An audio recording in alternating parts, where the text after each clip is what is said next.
देख रहे हैं जस्टिस 24 न्यूज। गजल की शाम, सुरों की दास्तां, फनकार स्टूडियो में गजल किंग एंड क्वीन ऑडिशन का भव्य आयोजन। मुंबई अंधेरी वेस्ट के फनकार स्टूडियो में कैरियोके डे के मौके पर एक खास संगीत कार्यक्रम का आयोजन किया गया, जिसमें गजल किंग एंड क्वीन का ऑडिशन बड़ी धूमधाम से संपन्न हुआ।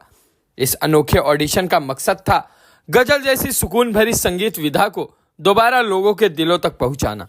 ताल म्यूजिक एंड फिल्म्स और हारमोनी हेवन द्वारा आयोजित इस कार्यक्रम को वरिष्ठ पत्रकार और लेखक निर्देशक देवेंद्र खन्ना और उभरती गायिका नीतू सिंह ने मिलकर आयोजित किया। आजकल जब तेज शोर वाले गानों का चलन है, ऐसे में गजल को फिर से पहचान दिलाने का यह एक खास प्रयास है। इस शो की अनाउंसमेंट वर्ल्ड म्यूजिक डे पर कर दी गई थी और अब इसका पहला ऑडिशन फनकार स्टूडियो में आयोजित किया गया।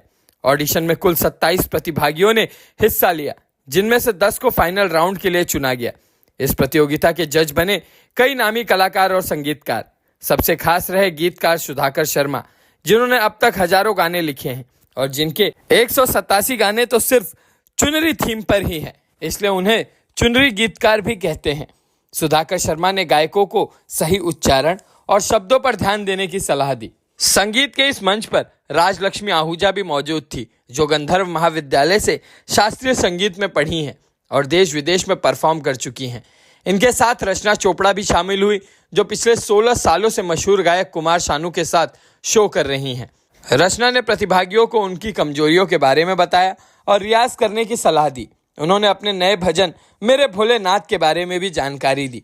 ऑडिशन के मंच पर अतुल श्रीवास्तव जैसे बेहतरीन गायक भी मौजूद थे, जिनकी आवाज और अनुभव ने प्रतियोगियों को हौसला दिया।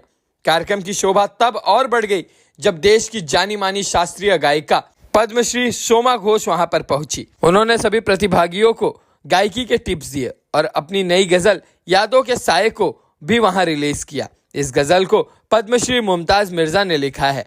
संगीतकार सतीश देहरा की उपस्थिति ने भी इस आयोजन को खास बना दिया। अंत में सभी सेलिब्रिटी जजों और मेहमानों ने इस सफल आयोजन के लिए आयोजकों नीतू सिंह और देवेंद्र खन्ना को दिल से बधाई दी। शो की मुख्य सपोर्टर वंदना आसवानी ने इसे सफल बनाने का पूरा सहयोग दिया और गायक विशाल रसकार ने भी इस आयोजन का समर्थन किया। कार्यक्रम का समापन देवेंद्र खन्ना ने सभी मीडिया और मेहमानों का धन्यवाद करते हुए किया।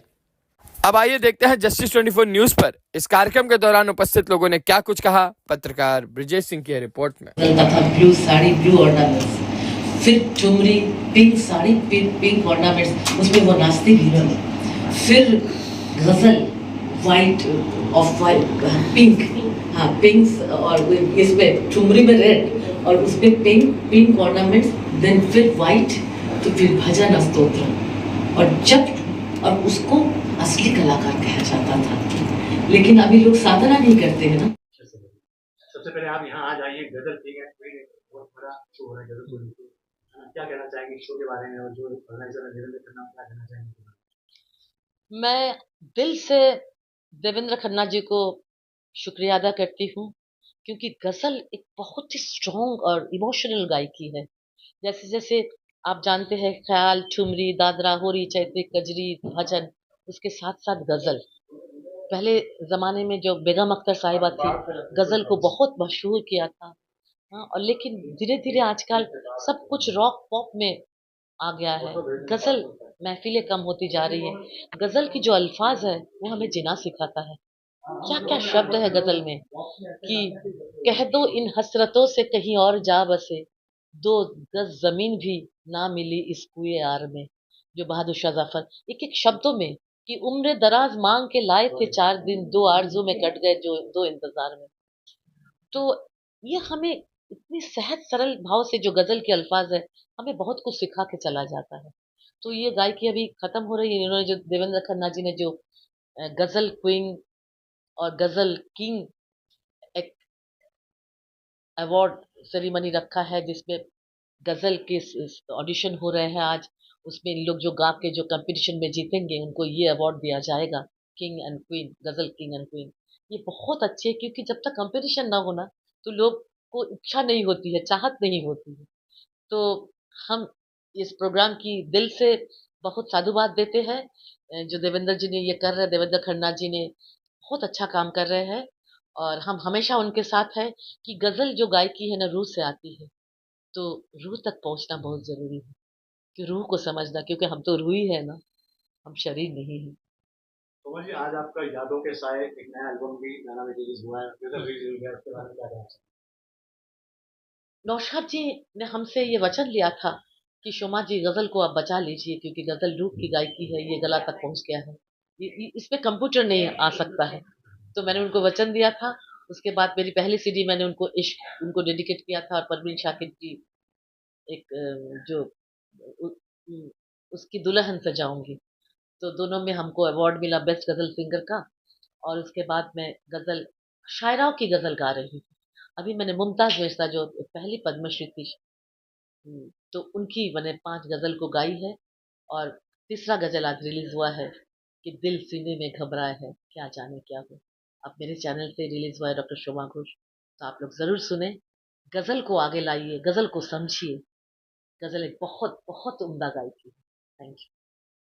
निमंत्रण करता हूँ। तो मुझे लगता है कि उस जर्नी में मैं अगर शुरू से साथ था और साथ रहूं, तो मुझे खुशी इस बात की मिलती है कि जिस छोटे से पौधे को हमने लगाया था, आज अगर वो वट वृक्ष बन रहा है, तो उसकी छांव में बैठने में क्या है। जब भी जो भी आप काम करते हो, बहुत सुलझा हुआ होता है। आज गज़ल का जो प्रोग्राम हुआ, इसमें जो भी पार्टिसिपेंट आए, उन्होंने अपना गाया, अपने हिसाब से गाया। बट ये छोटे छोटे जो आप ऑर्गेनाइज करते हो, ये प्रोग्राम ही आगे चल के बहुत बड़े होंगे। ईश्वर आपको और बड़ा करे, इन सिंगरों को बड़ा करे। वैसे बहुत बड़ी सिंगर मेरे बाजू में इधर भी है, इधर भी है, सब बड़े बड़े सिंगर हैं, ऐसा कुछ नहीं है। यहाँ मैं एक यादव जी को याद दिलाया कि पहली बार 2007 में नकल आए थे, तो वहाँ मैं बसई कलम हम करता है, तो तब बाबू ने कहा था कि हम दुआ करते हैं कि तुम वर्ल्ड टाइटल हम करें। तो अभी भी दुआ आपकी हम करेंगे। बिल्कुल। अभी दक्षिणा भी मैं चाहूँगा दो सकते हैं। और उसमें मेरे को जरूर बुलाना, क्योंकि मैं आऊँगा। आप हमेशा साथ में ये कहूँगी कि अब सबसे पहले तो थैंक यू देवेंद्र जी, आपने मुझे इस प्रोग्राम का हिस्सा बनाया जो होने जा रहा है। और दूसरी बात, सुधाकर जी के साथ आज मुझे मौका मिला बैठने का।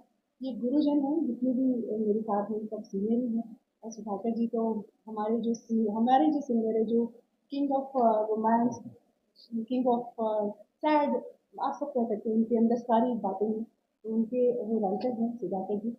तो मैं उनका दुनिया में सबसे बड़ा फैन भी हूँ। जिनका नाम कुमार शानू है। जी, तो मैं यही कहना चाहूँगी कि आपके जितने भी पार्टिसिपेंट थे, जो भी आए थे, उन्होंने बहुत बहुत अच्छा गाया। और सबसे अच्छी बात मुझे ये लगी इसमें कि एक सीनियर सिटीजन का जो जत्था आया था। मतलब संगीत देखिए, उसकी कोई उम्र नहीं होती, और कोई जात नहीं, कोई बाउंड्रीज नहीं होती। तो आज ये पता लगा कि उनको देखकर कि मैं मोटिवेट हुई हूँ कि जब भी मैं उम्र करूँगी 70 साल 75 साल, तब तक मैं गाती रहूँगी, जब तक मुझे भगवान ने नवाजा जाने के लिए। So thank you so much. और आपके जो भी पार्टिसिपेंट को मेरी तरफ से अभी से शुभकामनाएं। और वैसे भी आप क्या कहना चाहेंगे? देवेंद्र जी तो कमाल है कि आपने इतना बड़ा स्टेप लिया। पिछले साल आपने जो प्रोग्राम किया था, उसके बाद से हमारा कांटेक्ट हुआ। और हैट्स ऑफ टू हिम कि इतना बड़ा इन्होंने अरेंजमेंट करते हैं, इतनी हिम्मत करते हैं सब सब लोगों को अरेंज करना, म्यूजिशियंस को और साउंड भी करना, फिर सिंगर्स को, सबको एकत्रित करना बहुत ज़रूरी है। क्योंकि सिंगर्स इतने एकत्रित नहीं हो पाते, उनको एक मंच मिला है, तो ये बहुत ज़रूरी है। और सुधाकर जी से फिर हमको मिलने का मौका मिला। इतने बड़े बड़े बहुत ही नामवर और हमारे बहुत सीनियर, तो हाँ, शोमा जी भी आके हैं। It's a pleasure. तो भी आप क्या कहना चाहेंगे? आप भी जुड़े हैं इससे? जरूर जरूर। सबसे पहले मैं कहना चाहूँगा, सिन्हा जी को धन्यवाद कहना चाहूँगा, जिन्होंने हमें याद किया। हमेशा याद करते रहते हैं। ये उनका मैं शायद दूसरा या तीसरा इस तरह का प्रोग्राम अटेंड कर रहा हूँ, और याद करते हैं, प्यार देते हैं। और ये प्यार के हम सब दीवाने के अंतर यहाँ चले आए हैं। हमारे सुधाकर जी तो हमारे सीनियर है बहुत, हम उनके भी उनके फैन हैं फुल। और रचना जी हैं, राजस्ती जी हैं। तो बस हम चाहेंगे खन्ना जी इस तरह का प्रोग्राम करते रहें और आगे बढ़ते रहें और शुभकामनाएं, बहुत बहुत आशीर्वाद। आप क्या कहना चाहेंगे आज आप? मैं बाद में कहूँगा पहली बार नीतू सिंह वहाँ पर जुड़ी है और इस प्रोग्राम की ऑर्गेनाइजर वही है। मैं तो समय के पीछे खड़ा होकर देखभाल कर रहा हूँ कि कैसा शो है। नीतू जी बहुत सुंदर लग रही हैं। मेरे साथ में बैठे हैं, मुझे कॉम्प्लेक्स हो रहा है। अरे she is very pretty and you also बहुत स्माइलिंग है। अब मैं आपको काफी वॉच कर रही हूँ। Thank you, I wish you all the best. क्या कहना चाहेंगे? बोलिए। सो मैं भी ये पार्ट का हिस्सा हूँ। I am a supporter for both of them और मैं सबसे ज़्यादा खुश हूँ हमारे सुधाकर जी से मैं मिली हूँ। बहुत सालों से मैं वेट कर रही थी, तो मुझे ये आज अवसर मिला, वो भी नीतू के वजह से। Neetu thank you so much and Devendra ji thank you so much. बताइए आज इतने लेजेंडरी और दिलीप भैया मैं स्पीचलेस हूँ। निकाल करके she has worked really very hard. I am speechless, मेरे पास कोई नहीं। देवेंद्र जी खड़े हैं तो शायद मैं कर रही हूँ, गाइड कर रहे हैं और मैं बस आगे स्टेप उनको फॉलो करते जा रही हूँ जैसे जैसे कर। मेरा फर्स्ट एक्सपीरियंस है और बहुत अच्छा लग रहा है इतने बड़े बड़े लोगों से मिल करके। मतलब मैं क्या बोलूँ, अभी मेरे लिए पहला अगर अपॉर्चुनिटी आ रहा है और इतना बड़ा अपॉर्चुनिटी, तो आप समझ सकते हैं कि मेरे कैसा अंदर से लग रहा होगा। मेरे विश है कि हम वंदना जी के साथ मिलकर, दिलीप सोनी जी के साथ मिलकर, देवेंद्र जी के साथ मिलकर, पूरे कोर टीम के साथ मिलकर के इस प्रोग्राम को सक्सेस करें और बहुत से लोगों के बीच इसको जागरूक करें और दें कि गज़ल मतलब और भी फॉर्म्स हैं म्यूजिक में, सिर्फ एक ऐसा ही नहीं कि बॉलीवुड ही सॉन्ग्स है। तो हम गज़ल के ऊपर वर्क करें, हम चाहते हैं इसमें अच्छा हम कुछ करके जाएँ और आगे इसका नाम करें। तो यही शुभकामनाएं अपने इस प्रोग्राम के लिए और देवेंद्र जी के लिए सकते हैं। मैं तो इसमें चाहूँगा कि मैं ये प्रोग्राम एक तो नए सिंगर को लाने के लिए करता हूँ, दूसरा मुझे सेलिब्रिटी से मिलने वाला शो है तो उनको मैं भुला पाता हूँ उस बहाने से, तो उनसे मिलकर मुझे बड़ी खुशी होती है। वो आते भी हैं मेरे प्यार में, जैसे मैं हर साल एवरग्रीन म्यूजिक अवार्ड करता हूँ तो उसमें भी लगभग हर शो में काफ़ी आते हैं। लास्ट मेरा जो दिसंबर में था एवरग्रीन म्यूजिक अवार्ड, उसमें 26 सेलिब्रिटी थे दुनिया में। मतलब वो मेरे को लगता है कि बड़े बड़े शो में भी 26 लोग नहीं आए होंगे मेरे शो में आते। तो ये शो हम जरूर करेंगे कि मैंने देखा कि देखो थोड़ी पीछे रहेगी, घर के दीवाने भी कम हो गए और सुनने वाले हैं लेकिन उनको सुनने की जगह ही नहीं है, कहाँ सुना। ठीक है, और मैं भी जब ये स्टेप उठाया तो मुझे किसी और ने कहा कि यार कौन सुनता गजल, तो क्या क्यों कर रहे हो तुम यार, रोड करो ना। तो मैंने यार जो नहीं कर रहे ना मुझे वही कर रहे, वही चैलेंज लेके मुझे चलना और मैं गजल को वापसी ला के करूँगा। क्योंकि मेरा इसमें आइडिया ऐसा है कि ये शो तो हो रहा है लेकिन उसके बाद मेरा इस आइडिया को लेकर रियलिटी शो है। राव है और मैं यहाँ पर आज गज़ल पार्टिसिपेट करने के लिए आई हूँ। मुझे बहुत पसंद है, मेरे सबसे दिल के नज़दीक है गज़ल सिंगिंग, तो इसके लिए मैं पार्टिसिपेट करने पर मुझे कुछ आता नहीं था, पर मैं ऐसे ये सीखने के लिए मतलब पार्टिसिपेट करने के लिए आई हूँ और मुझे बहुत अच्छा एक्सपीरियंस मिला। नीतू कुमार जी, वंदना जी, इन सब से जुड़ के और मिसेस सोमा घोष, मतलब इतना बड़ा हमको अपॉर्चुनिटी मिला उनसे मिलने का। सो ये मेरे लिए रियली सौभाग्य है। Thank you. मैं मलाड मुंबई से आई हूँ।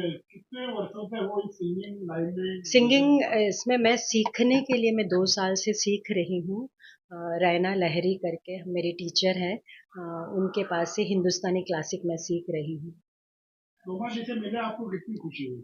मुझे इतना अच्छा लगा ना, मैं क्या बताऊँ, मैं कोई पद्मश्री से कोई हम लोग मिल रहे हैं, हम जैसे छोटे छोटे कलाकार, तो हमको इतना अच्छा लगा सोमा घोष से मिलके, बहुत अच्छा लगा उन्होंने एक आध लाइन भी जो गाया वो इतना मेरे मन को छू गया था, बहुत ही अच्छा लगा। देवेंद्र जी के बारे में क्या कहना चाहेंगे आप? आगे भी उनका पंडित? हाँ, मैं ज़रूर देवेंद्र जी के साथ में मैं पार्टिसिपेट करना चाहूँगी, तो मुझे मौका मिलेगा तो मैं पार्टिसिपेट करूँगी। जानकारी देने के लिए बहुत बहुत धन्यवाद आपका। Thank you very much. Thank you. मुझे पूरा यकीन है कि सारे अच्छे चुनिंदा सिलेक्टेड और सिलेक्टिव होंगे और इस कार्यक्रम में मैं भी हाजिर रहूँगा। तो कार्यक्रम से पहले आप सभी को बहुत बहुत शुभकामनाएं और सभी से निवेदन करूँगा कि जिनके पास अगर समय निकालिए आपको बड़ा आनंद आएगा और इनको थोड़ा सा एक मोटिवेट करिएगा, है ना।